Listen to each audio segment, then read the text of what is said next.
Cette semaine à l'émission, nous faisons le point sur la nouvelle gouvernance à Laval. Je vous propose une mise à jour entièrement consacrée au tout premier mois de règne du nouveau maire de Laval. Mais avant, une rétrospective de l'actualité qui nous intéresse, qui intéresse les Lavallois et les Lavalloises. Vous regardez Mise à jour à l'antenne de la télévision régionale de Laval.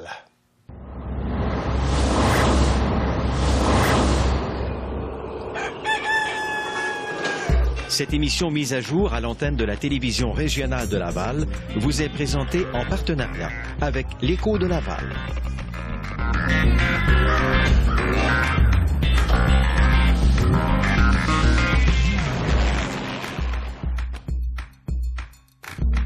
Ici Marius Brisson, je désire vous souhaiter la bienvenue à cette nouvelle mise à jour, un magazine de réflexion d'une trentaine de minutes, au cours duquel nous examinons un sujet d'intérêt en vous présentant différents points de vue. Aujourd'hui, au menu, j'ai le plaisir d'accueillir pour sa toute première grande entrevue à la télévision, le nouveau maire de Laval, Alexandre Duplessis. Mais tout d'abord, je vous propose une rétrospective de l'actualité locale et régionale en compagnie de notre collaborateur régulier à l'émission, Ghislain Plaude, qui est journaliste à l'Écho de Laval. Ghislain, bonjour et soyez les bienvenus chez vous sur ce plateau. Merci, Marius. Nous y allons d'abord avec des retards dans les travaux de la 19, de l'autoroute 19. Que se passe-t-il?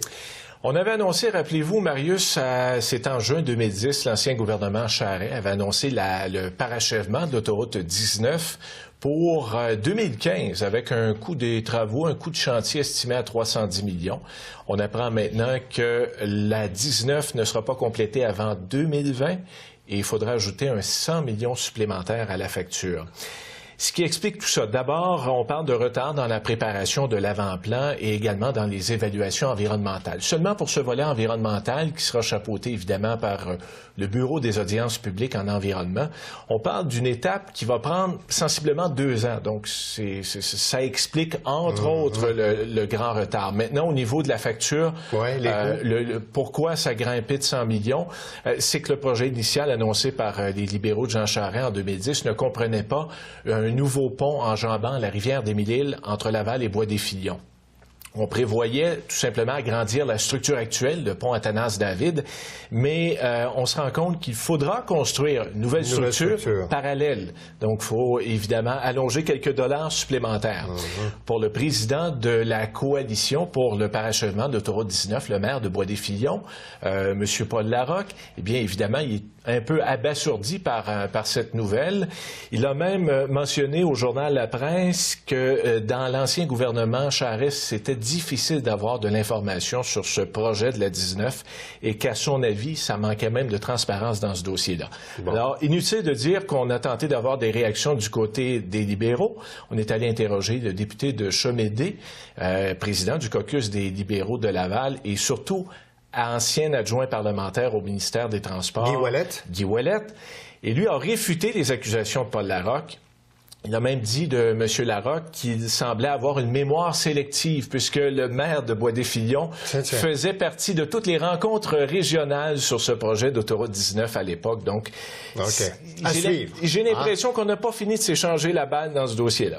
Magasin de sport, Sport Rousseau, s'est vendu, c'est Forzani qui a été racheté par Canadian Tire, qui est vraiment le grand propriétaire, là. Oui, Sport Rousseau, c'est une des bannières de l'entreprise et des équipements sportifs Pro Hockey Life qui détient 2 bannières au Québec. Sport Rousseau et aussi l'entrepôt du hockey, eh bien, ça passe aux mains de Canadian Tire, qui n'en est pas à ses premières activités dans le domaine sportif. Le groupe Canadian Tire, rappelons-le, a mis la main sur Sport Expert il y a près de 2 ans. Maintenant, on fait l'acquisition des équipements sportifs Pro Hockey Life pour un montant de 85 millions de dollars. Évidemment, on pense à Sport Rousseau, mais c'est 23 magasins, pas seulement au Québec, mais en Nouvelle-Écosse, en Ontario, Manitoba et en Alberta. Et le chiffre d'affaires de Pro Hockey Life est d'environ 100 millions de dollars annuellement. Très bien. Maintenant, parlez-nous de ce restaurant de glace qui fait son entrée, qui va s'installer au Centropolis. Oui, on aura donc un visiteur unique pour la saison hivernale. un restaurant de glace qui sera niché donc dans le Centropolis, sur l'avenue Pierre-Péladeau.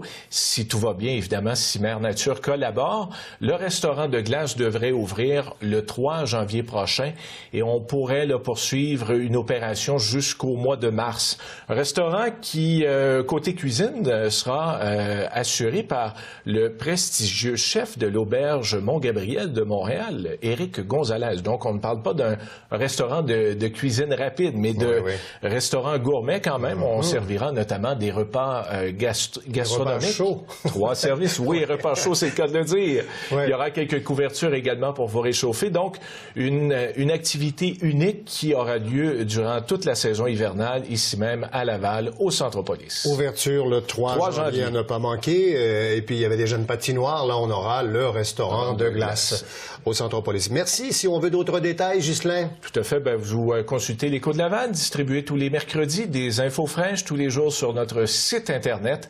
l'échodelaval.ca. L'Écho de Laval, présent également sur les réseaux sociaux Facebook et Twitter. Ghislain, j'en profite pour vous souhaiter de très agréables fêtes, de joyeuses fêtes, et merci de votre précieuse collaboration à Mise à jour. Merci de me recevoir sur ce plateau et de très joyeuses fêtes à vous également. Merci, Ghislain. Au revoir. Au revoir. Cette portion de l'émission Mise à jour à l'antenne de TVRL vous est présentée en collaboration avec l'Écho de Laval. Cette semaine, à l'émission Mise à jour, j'ai le plaisir de recevoir sur ce plateau, dans le cadre d'une entrevue exclusive, le nouveau maire de la ville de Laval. Il s'agit du plus jeune maire qui a dirigé la 3e plus grande ville du Québec, donc le plus jeune de toute l'histoire. Et il s'agit du 6e maire, donc en autorité à la ville de Laval. Mon seul invité sur ce plateau, vous l'avez reconnu pour toute la durée de l'émission, Alexandre Duplessis, qui est conseiller de Saint-Martin et nouveau maire désigné de la ville de Laval depuis le 23 novembre dernier. Monsieur le maire, merci d'avoir accepté notre invitation. C'est un plaisir, M. Brisson. Monsieur le maire, le 23 novembre, c'est une date dont vous allez vous rappeler, ça. Tout à fait. Mémorable. Oui, tout à fait. Écoutez, pour le bénéfice de nos téléspectateurs qui vous connaissent peut-être un peu moins, d'abord, rappelons un peu votre parcours. Vous avez été président de la Jeune Chambre de commerce de Laval. Vous avez été aussi directeur d'affaires de développement chez Transdev, une première entreprise. Et vous avez été muté il y a peu de temps chez EBI Énergie. Exact. Vous êtes âgé de 42 ans, vous avez grandi, vous avez étudié à Laval et vous élevez maintenant vos propres enfants dans la ville de Laval. Donc, vous êtes un vrai Lavallois. Vous êtes en politique, Monsieur Duplessis, depuis 2005, à l'invitation de Monsieur Vaillancourt, et vous êtes conseiller de Saint-Martin. Vous avez été d'abord membre associé du comité exécutif de la ville de Laval, donc l'instance décisionnelle suprême, et vous êtes devenu membre à plein temps, si vous voulez, donc depuis 3 ans environ. Tout à fait. Depuis 2009, après l'élection de 2009. C'est un parcours extrêmement intéressant. Et à la ville de Laval, vous dirigiez les dossiers de la jeunesse, du sport, de l'environnement, des médias aussi, tout ça? Immigration et communauté culturelle, l'urbanisme, tout le développement de la municipalité, donc plusieurs dossiers également. Bon. Donc, depuis 2005, vous êtes en poste, vous êtes maire depuis seulement 1 mois. Les choses vont vite, ça va vite, hein? Très vite, mais très bien. Oui? Oui, tout à fait. Très heureux, dans un premier temps, d'avoir remporté cette élection auprès de mes collègues il y a environ 1 mois, tout à fait. Oui. Très fier, mais également très serein dans cette décision-là, dans ce positionnement-là. Je me sens très, très bien et je me sens tout à fait à ma place. Donc si on revient sur l'élection comme telle, 15 conseillers du PRO à l'époque, parce que le parti n'était pas encore dissous, ont voté pour vous. Il y en a 3 qui ont voté contre. Est-ce que vous connaissez les gens qui ont voté contre vous? Oui, à peu près, parce que les gens m'en avaient parlé un peu. Certaines personnes n'appuyaient pas ma candidature, donc oui, ça s'est parlé. Est-ce que ça vous a fait quelque chose de ne pas avoir l'unanimité? Pas du tout, pas du tout. Je trouve ça tout à fait correct que les gens ont pu s'exprimer correctement. Donc, c'était vraiment une démocratie. Nous avons créé une mini-démocratie autour de nos collègues, de mes collègues.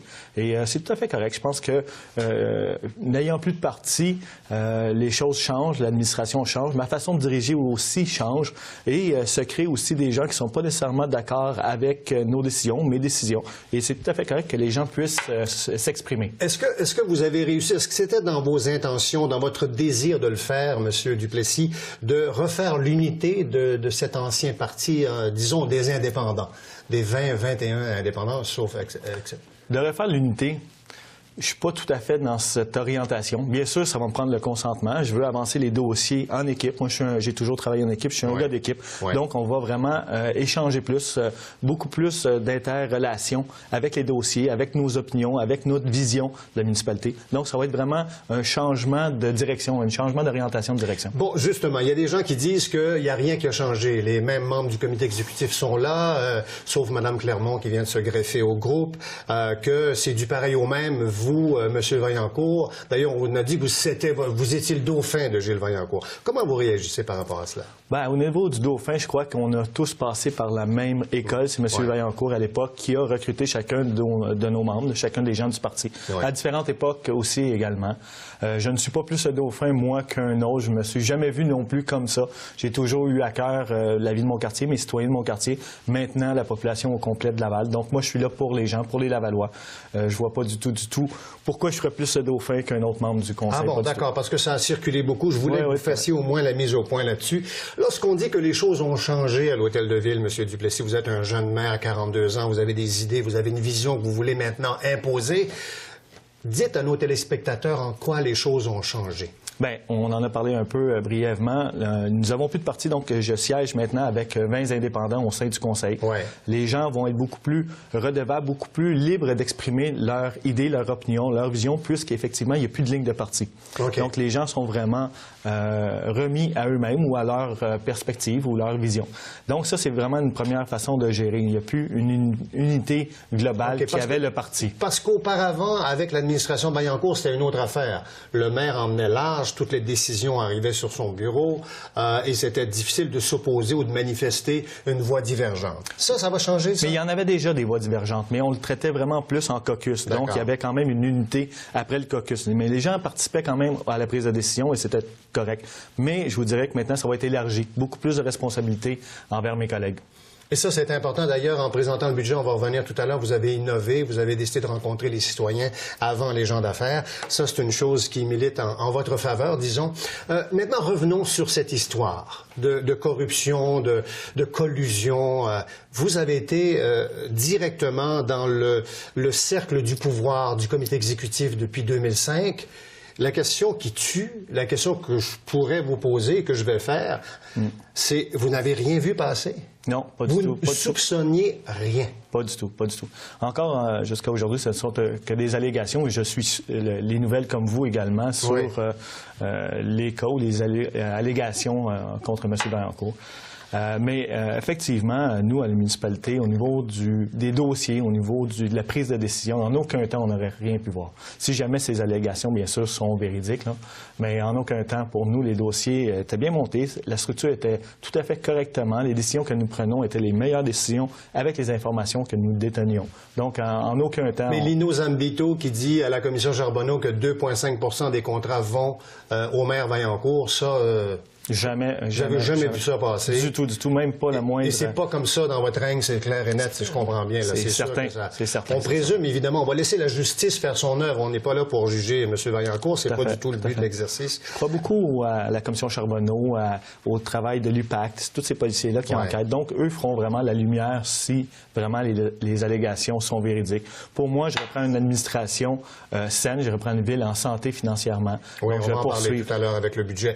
Dites-moi, pour terminer avec cette saga-là, on va faire une pause, mais juste avant, on a perquisitionné aussi dans vos bureaux à vous, au moment où vous étiez maire. Est-ce que les membres de l'UPAC ont perquisitionné? Pourquoi? Oui. Ils sont venus chercher, il semble-t-il qu'ils avaient déjà fait des copies des ordinateurs au sein de l'administration. Ce ne sont pas mon bureau qu'ils ont perquisitionné. Ils sont venus sur le bureau de mon adjoint. Ils ont pris des documents dans l'ordinateur. Donc, c'est vraiment des fichiers d'ordinateur qu'ils sont venus. OK, parce qu'on lisait dans les journaux que c'était le bureau de monsieur le maire actuel qui avait été perquisitionné. En fait, on semblait vous en mettre un peu davantage sur vos épaules. Là. Ça a été très, très ciblé sur mon bureau, mais ils ne sont pas du tout venus dans mon bureau. Et j'étais là lorsqu'ils sont venus. Donc, ça a duré 5 minutes. Ils ont récupéré des fichiers dans l'ordinateur et tout. Bon, alors très bien, voilà cette mise au point. Donc, est-ce que vous allez reformer un nouveau parti en prévision des prochaines élections? Vous serez là, vous, en 2013. Le 3 novembre 2013, votre nom va être sur le bulletin de vote, M. Duplessis. Oui, tout à fait. J'ai vraiment annoncé mes couleurs que je serai de la course pour 2013. Est-ce qu'il y aura un parti ou non? Ma décision n'est pas encore arrêtée. Je vous dirais que premier trimestre de 2013, je vais évaluer tout ça. Est-ce que je reformerai un parti? Est-ce que siéger avec 21 indépendants fonctionne bien aussi? Donc, peut-être que ce sera également cette formule-là. Je ne suis pas encore arrêté sur la formule pour 2013. Ça pourrait être une administration sans parti politique, sans ligne de parti comme telle. Enfin, tout est sur la table. Vous êtes en train de réfléchir à tout ça. Oui.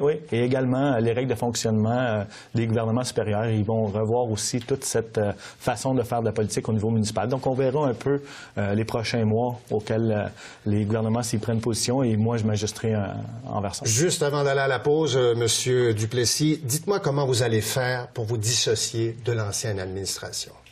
Moi, je crois que je dois être sur le terrain, je dois être près de mes citoyens et je dois vraiment avoir une administration très transparente, quelque chose de vraiment très clair. Et bien sûr, je sais où je m'en vais, mes visions sont claires et je dois réaliser mes projets. Je dois m'assurer que la population me fait confiance, mais je dois aussi prouver et je dois mériter cette confiance-là. Et pour moi, c'est très clair, la transparence, la communication, meilleur outil de communication également.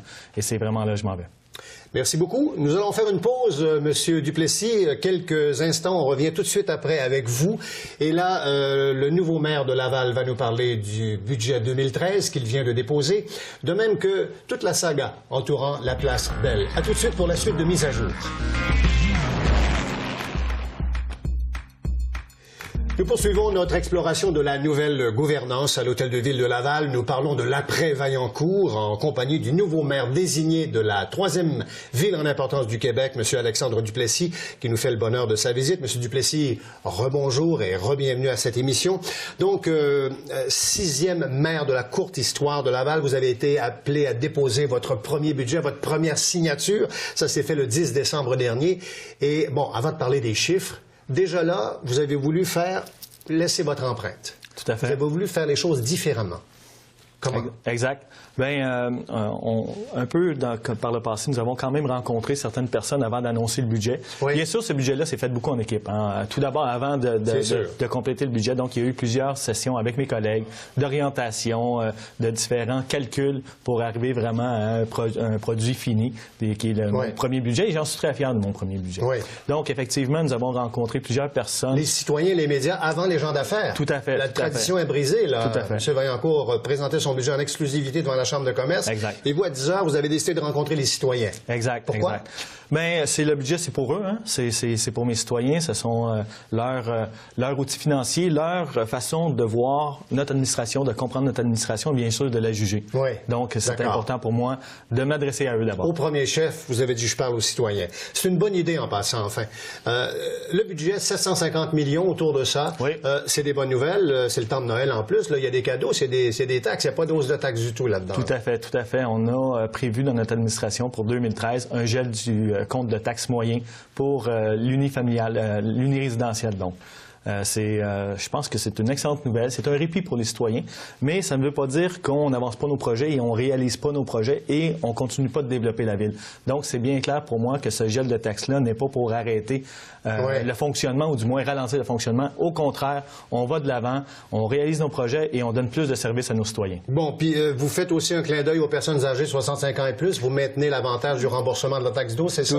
Toujours. C'est un crédit qui est très, très apprécié auprès de ces gens-là. Bon, et là, il y a les programmes de la rénovation, d'accès à la propriété. On vous a dit que le maire Duplessis, bien sûr, était en période préélectorale, que c'était un budget électoraliste. Vous répondez à quoi, ça? Pas du tout. Je suis pas en mode électoral. Pour moi, les élections 2013, c'est encore loin. Beaucoup de travail à faire avant de me rendre là, avant de me consacrer vraiment à l'élection 2013. Donc, pour moi, mon budget n'est pas du tout électoral. Mon budget est réaliste. Mon budget donne une signification que la ville est en très bonne santé au niveau financier. Et qu'également... La cote, d'ailleurs, financière de la ville est encore supérieure à celle du gouvernement du Québec, si je ne m'abuse. Tout à fait. Ça, double A avec perspective stable.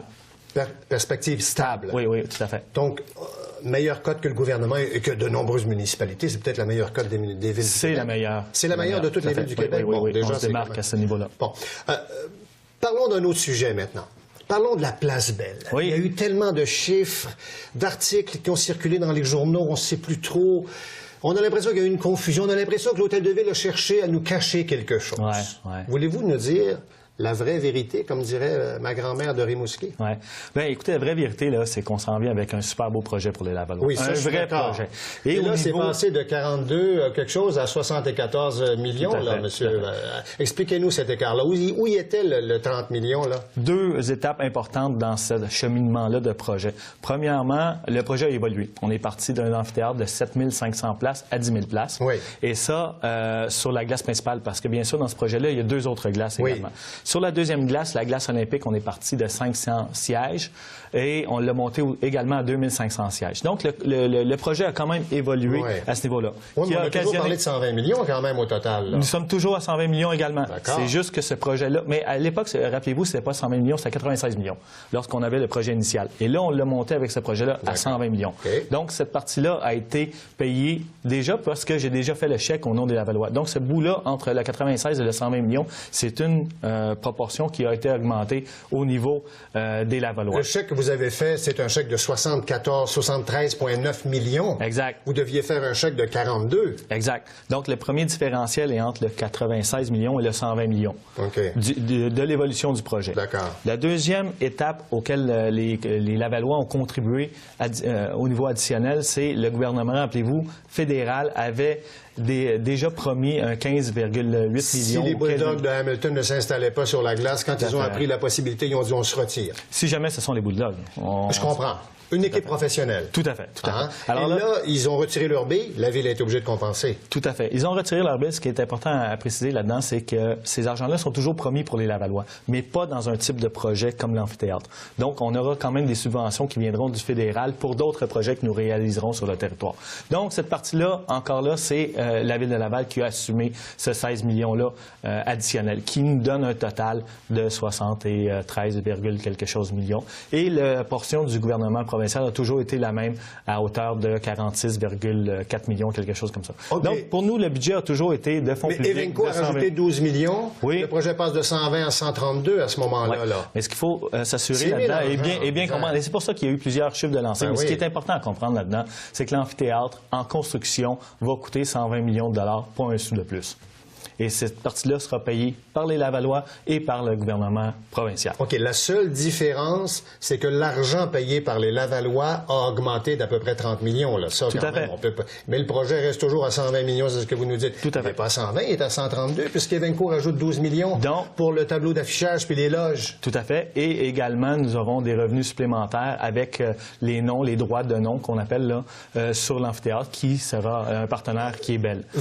Monsieur le maire, vous êtes dans la chaise du maire de Laval. Trouvez-vous que ce dossier-là a été bien géré, vous? Oui, tout à fait. Parce que le directeur général de la Ville dit que le montage financier a été mal fait.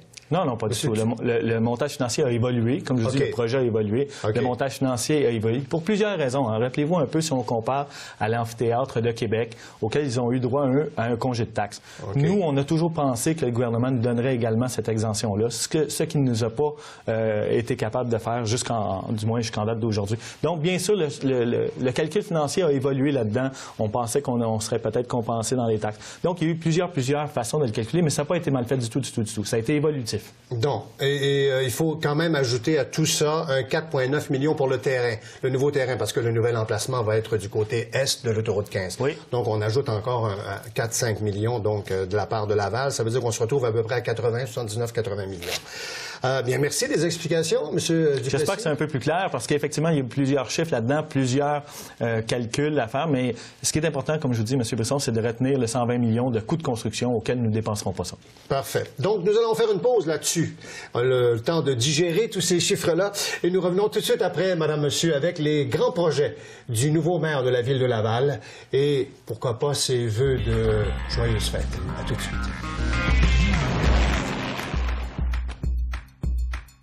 De retour à Mise à jour avec les grands projets de la Ville de Laval. Nous accueillons sur ce plateau Alexandre Duplessis, le nouveau maire désigné de la Ville de Laval. Et nous poursuivons notre conversation. Monsieur Duplessis, parlons de ce complexe aquatique. Est-ce que c'est encore dans les cartons, dans les rêves, ou c'est une réalité qui approche?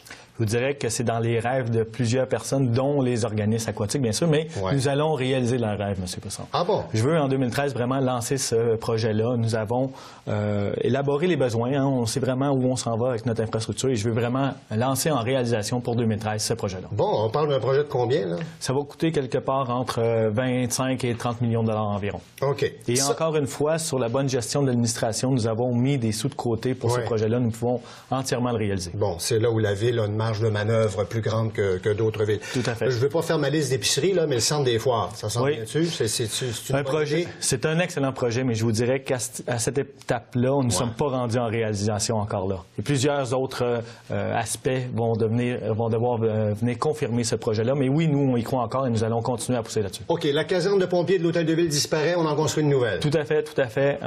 Beaucoup plus moderne, beaucoup plus adapté au nouveau centre-ville. Donc ça aussi, c'est une excellente nouvelle.